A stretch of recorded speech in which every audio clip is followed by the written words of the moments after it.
Assalamualaikum warahmatullahi wabarakatuh. Eh, Anak-anak, pada kesempatan ini Bapak ucapkan selamat datang di SMA Negeri 1 Tegalwaru. Kalian selama seminggu ini mengikuti MPLS, masa pengenalan lingkungan sekolah. Kalian sudah datang ke SMA Negeri 1 Tegalwaru. Kalian akan dikenalkan bagaimana lingkungan-lingkungan yang ada di sekitar SMA Negeri 1 Tegalwaru. Gimana kabar kalian hari ini? Semoga kalian baik-baik ya. Kalian selalu ada dalam lindungan Allah Subhanahu wa taala. Kalian selama seminggu ini mengikuti MPLS-nya dengan sehat walafiat. Amin ya Allah ya rabbal alamin. Nah, pada kesempatan ini tadi Bapak udah menayangkan slide lagu tentang korupsi dari Slang ya. Nah, dari penampilan tadi, video tadi, kalian bisa mengambil apa sih itu yang namanya korupsi. Nah, pada kesempatan ini Bapak di sini akan menjelaskan dan memaparkan bagaimana kita sebagai generasi penerus bangsa Indonesia supaya kalian tidak menjadi seorang koruptor atau seseorang yang melakukan tindak korupsi gitu. Terus juga kalian di sini akan dapat banyak ilmu, terus juga banyak pengalaman nanti dalam kehidupan sehari-hari. Mungkinkah pernahkah kalian mendengar apa itu arti kata korupsi? Coba dalam kehidupan sehari-hari mungkin kalian sudah mendengar arti atau kata korupsi. Sudah jelas kan yang namanya korupsi, berarti dalam pikiran kalian sudah menunjukkan bahwa korupsi itu adalah suatu tindakan yang merugikan orang lain. Selain merugikan orang lain juga, terus juga membuat orang lain sengsara.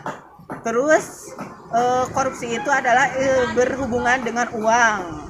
Selain berhubungan dengan uang, juga dengan waktu, korupsi waktu ya. Nah, untuk lebih jelasnya, Bapak akan menanyakan slide bentuk, penyebab, dan lainnya. Silahkan menyaksikan.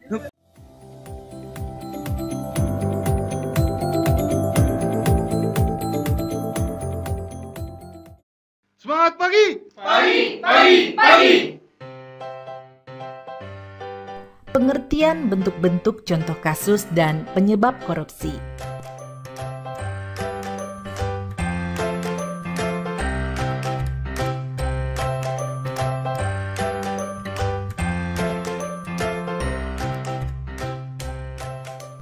Secara harfiah, korupsi atau corruptio yang berasal dari bahasa Latin berarti busuk. Beberapa pakar juga menyampaikan pendapatnya mengenai pengertian korupsi. Salah satunya,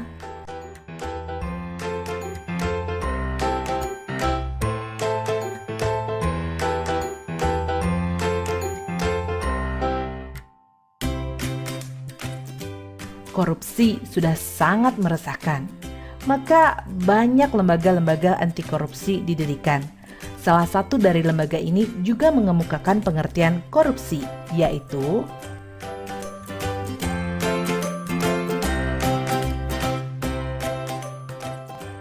secara yuridis, definisi korupsi telah jelas dan gamblang tertulis dalam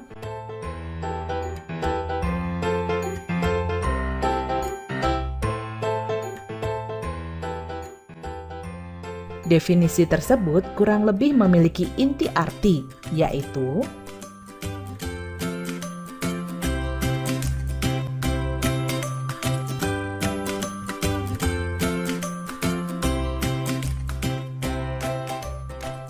sesuai Undang-Undang Nomor 31 Tahun 1999, tindak pidana korupsi atau tipikor terbagi menjadi 7 bentuk yang pada awalnya dibagi menjadi 30 bentuk.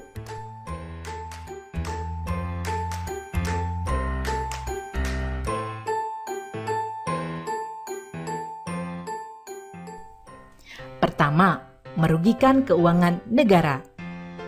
Penyalahgunaan wewenang jabatan atau tindakan yang melanggar kepentingan umum termasuk tindak korupsi karena merugikan keuangan negara. Misalnya, mobil dinas yang disediakan untuk keperluan pekerjaan pejabat negara justru digunakan untuk kepentingan pribadi dan keluarganya. Selanjutnya, suap menyuap. Kasus suap bisa dikatakan populer atau paling sering terjadi. Suap biasanya dilakukan sebagai upaya memuluskan kebutuhan si penyuap dengan memberi sejumlah uang. Contoh kasus suap yang hampir setiap hari kita temui di jalan adalah para pelanggar lalu lintas yang memberi sejumlah uang kepada polisi agar lolos dari hukuman. Ketiga, penggelapan dalam jabatan. Pelaku tindak korupsi ini adalah mereka yang memiliki jabatan tertentu dan melakukan tindakan penggelapan uang atau dokumen berharga lain yang menguntungkan dirinya. Contoh kecil yang mungkin pernah terjadi di sekitar kita adalah menggunakan kwitansi kosong agar nominal uang di dalamnya dapat direkayasa oleh si pelaku. Keempat, pemerasan.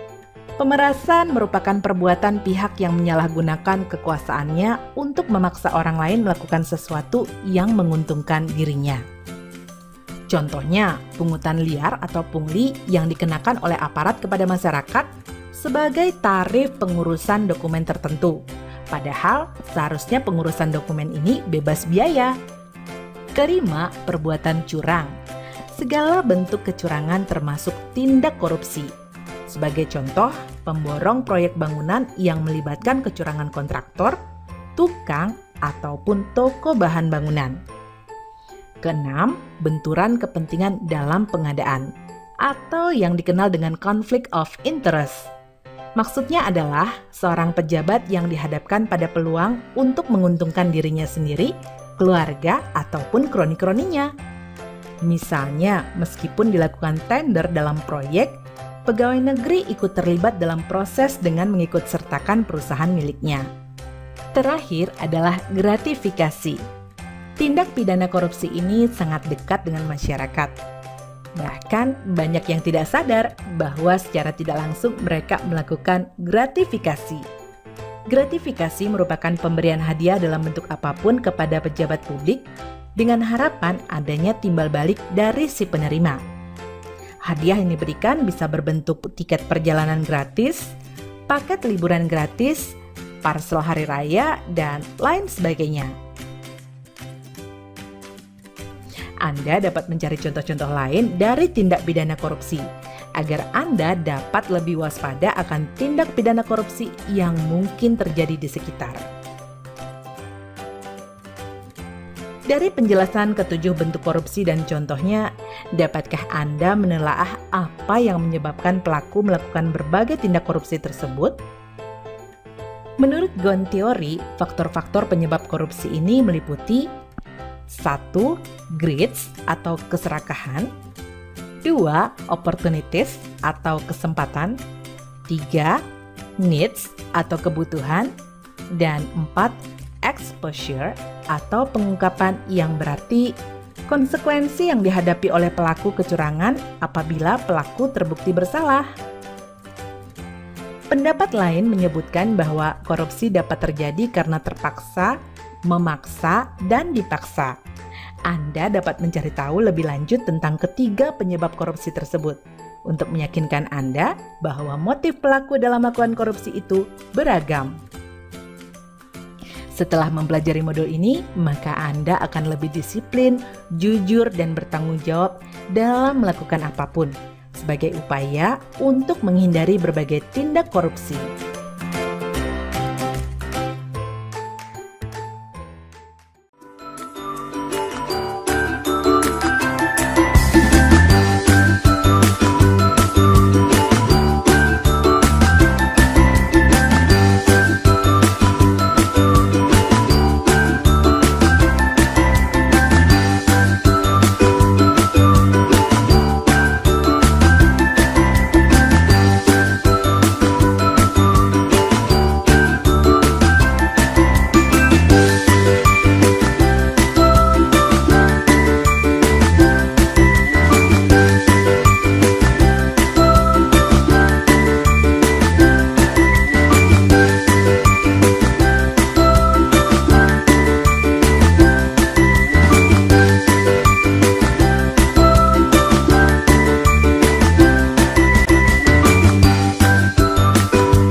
9 nilai anti korupsi, kalian bisa menyebutkan satu persatu dari 9 nilai anti korupsi itu apa saja.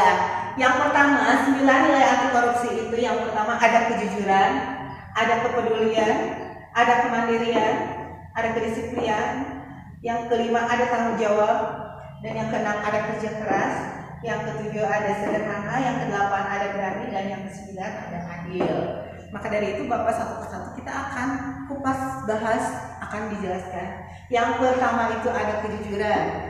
9 nilai anti korupsi yang pertama itu adalah kejujuran, di mana kalian itu harus bersikap jujur. Jujur dalam artian kalian tidak berbohong. Contohnya misalkan kalian disuruh orang tua kalian atau disuruh oleh guru, misalkan kamu cek pergi ke warung, dikasih uang 10.000 untuk membeli kopi. Nah, harga kopi itu kalau di warung misalkan harganya 2.000, tapi sama kamu digandakan menjadi 5.000. Nah, itu kan sudah termasuk korupsi dan kamu itu tidak jujur. Itu contoh 9 nilai anti korupsi yang pertama itu kejujuran. Makanya kalau misalkan siapa saja orang tua kalian atau guru yang menyuruh kalian untuk membelikan misalkan kopi yang tadi harganya 2.000, ya udah 2.000 saja, nggak usah ditambahin lagi, nggak usah dikorupsi lagi menjadi harganya menjadi 5.000. Jadi kalian itu harus punya sikap jujur. Yang kedua, ada nilai anti korupsi yang kedua yaitu kepedulian. Kepedulian dalam artinya kalian harus mempunyai sikap peduli. Misalkan ada teman yang membuang sampah, terus sampahnya itu tidak ke tempat sampah. Kamu sebagai yang punya nilai anti korupsi, kamu harus berani menegur dan membuang sampah itu, memungutnya langsung dibuang ke tempat sampah. Itu kepedulian. Terus yang ketiga, kemandirian. Kemandirian dalam artian kamu kalau misalkan diberi tugas atau mengerjakan tugas, misalkan seorang guru masuk ke kelas untuk memberikan tugas buka halaman sekian. Nah, kamu harus mengerjakannya secara mandiri, secara sendiri. Tidak harus bertanya-tanya atau mencontek kepada teman atau apa gitu. Jadi bertanya kepada teman, mereka kepada teman. Jadi kalian itu harus mandiri, mengerjakan sendiri dengan kemampuan sendiri. Yang keempat, disiplin. Nilai anti korupsi yang keempat itu kita sebagai pelajar kita harus disiplin. Meskipun kita terikat dengan aturan, tapi kita harus mengikuti dengan aturan yang ada atau yang dibuat oleh sekolah, sehingga timbullah sikap disiplin tersebut. Contohnya, kita harus datang atau masuk kelas tepat pada waktunya setelah bel berbunyi. Yang kelima, rasa tanggung jawab. Nilai anti korupsi yang kelima, tanggung jawab. Kita punya tanggung jawab sebagai pelajar. Kalau misalkan kita dikasih tugas, itu harus dikerjakan, jangan nanti gitu. Berarti kalau misalkan nanti itu tidak mempunyai sikap tanggung jawab. Kalau misalkan guru masih tugas, tanggung jawab, ya itu udah kayak tanggung jawab kalian, berarti kalian harus langsung mengerjakan dan tepat pada waktu yang ditentukan. Terus yang keenam, kerja keras. Kita tidak boleh mengeluh kalau misalkan ini tidak bisa mengerjakan. Kita harus cari terus sampai bisa. Jadi jangan mengeluh, jangan sampai putus asa. Yang namanya kerja keras, kita menemukan hasil dengan cara apapun, terus mengulang terus supaya bisa, itu yang namanya kerja keras. Terus yang ketujuh, nilai anti korupsinya adalah sederhana. Sederhana dalam artian kita tidak berlebih-lebihan cara berpakaian, cara gaya hidup ataupun segala macam. Kita sederhana sesuai dengan kemampuan kita sendiri. Terus yang kedelapan, nilai anti korupsi yang kedelapan itu berani. Berani kalau misalkan kalian punya unek-unek atau pertanyaan, biasanya kalau misalkan bapak nanya nih sama kalian, ada yang bertanya atau ada yang memberi pendapat, kalian suka diam. Kalian tidak mau mengungkapkan apa yang kalian utarakan gitu, atau yang kalian mau dipendapatkan gitu. Jadi kebanyakan kalian suka diam. Jadi kalau misalkan nilai anti korupsi yang ke-8 itu, kalian harus berani mengungkapkan pendapat kalian bahwa oh iya Pak, saya mau memberikan pendapat ini. Nah, berarti itu orang yang pemberani. Yang ke-9 itu kalian mempunyai sikap adil. Adil dalam artian kalian tidak membeda-bedakan teman kalian antara si kaya dan si miskin, atau cantik atau jelek, cakep atau buruk rupawan gitu. Kalian tidak membeda-bedakan atau ras, berarti kalian sama aja di dalam satu kelas ini atau di dalam sekolah ini kalian sama, tidak ada pembedaan. Jadi kalian masih harus mempunyai sikap adil. Setelah kita melihat video games tentang games anti korupsi barusan, kalian bisa dicoba di rumah, terus juga bikin permainan-permainan dengan lawan permainan dan membuat pertanyaan sehingga mencakup nilai 9 anti korupsi yang sudah tadi Bapak jelaskan. Nah, di rumah bisa dicoba dan juga mudah-mudahan dengan permainan ini kalian dapat menumbuhkan rasa anti korupsi dan kalian sebagai generasi penerus juga terus kalian sebagai warga negara Indonesia supaya negara kita aman dan maju tanpa korupsi. Kalian harus menumbuhkan jiwa anti korupsi dari sekarang, ditanamkan sejak sekarang ya. Apa yang udah Bapak paparkan hari ini mudah-mudahan ada manfaatnya, ada ilmunya yang bisa diambil oleh kalian, bisa diterapkan dalam kehidupan sehari-hari, terus juga bisa bermanfaat bagi kehidupan kalian nanti di masa depan. Untuk pemateri hari ini Bapak cukup sekian. Assalamualaikum warahmatullahi wabarakatuh.